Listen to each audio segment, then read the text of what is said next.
नमक और प्यार दोनों का महात्म्य एक जैसा हो। यदि सब्जी में नमक ज़्यादा हो तो हम उसे खा नहीं सकते।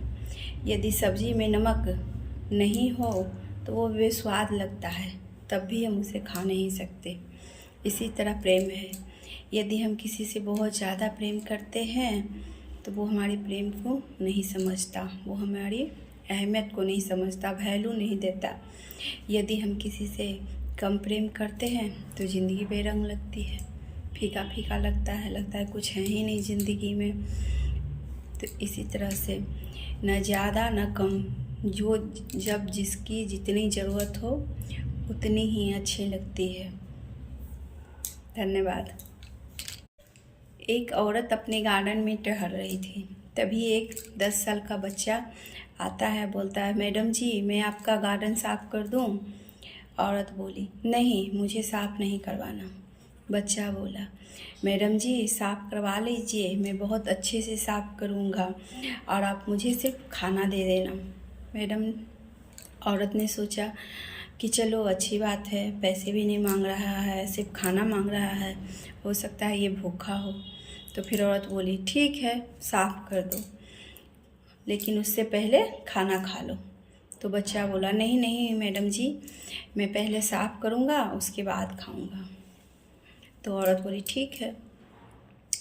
1-2 घंटे के बाद साफ़ करने के बाद बच्चा बोला, देख लीजिए मैडम जी, अच्छे से साफ़ हो गया है ना?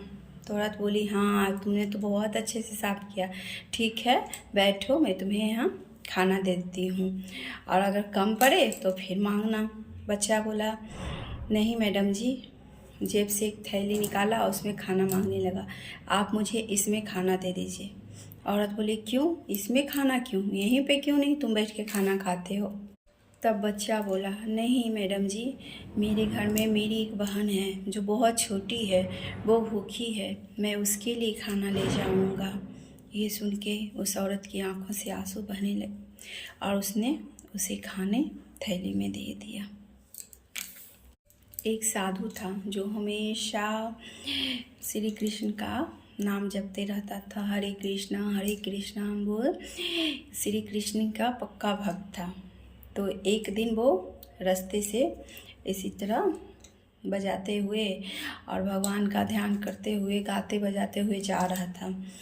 तो सब लोग उसे पत्थर मारने लगे, लेकिन फिर भी वो बिना बजाए जा रहा था, कुछ नहीं जवाब दे रहा था। और कृष्ण भगवान खाना खाने के लिए बैठे थे।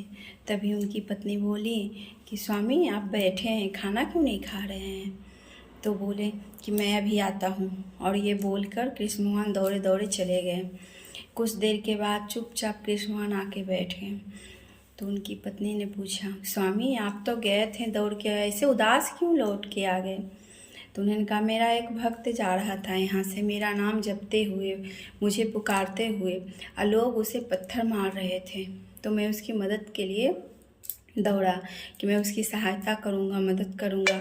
लेकिन जैसे ही मैं वहाँ पहुँचा, उसने मेरा नाम लेना छोड़ दिया और उसने बीना को ज़मीन पर फेंक कर उसने खुद ही पत्थर उठा लिया। तब वो खुद ही पत्थर उठा लिया, लड़ने के लिए तैयार है, तो मेरी क्या ज़रूरत, मैं वापस चला आया। तो इसीलिए कभी भी भगवान पर से भरोसा मत हटाइए।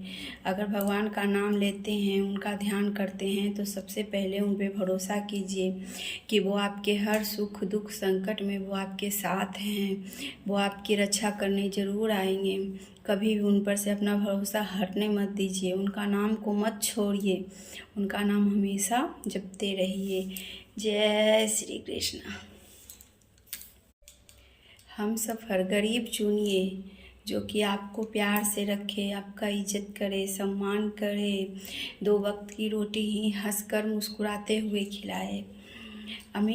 ऐसा अमीर मत चुनिए जो कि बात बात पे गाली दे, हाथ उठाए, आपको जलील करे, कहीं भी समाज में वो आपका साथ न दे, सबके सामने भी आपका अपमान करे।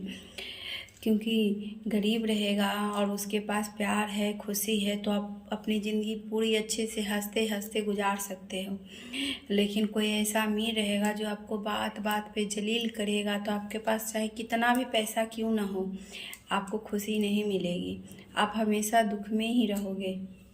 इसलिए पैसे से ज़्यादा प्यार की अहमियत दीजिए, क्योंकि प्यार के सहारे पूरी ज़िंदगी खुशी खुशी काट सकते हैं, हंसते मुस्कुराते हुए। पैसे से सिर्फ ज़िंदगी जिया जाता है, खुशी के साथ जिया नहीं जाता।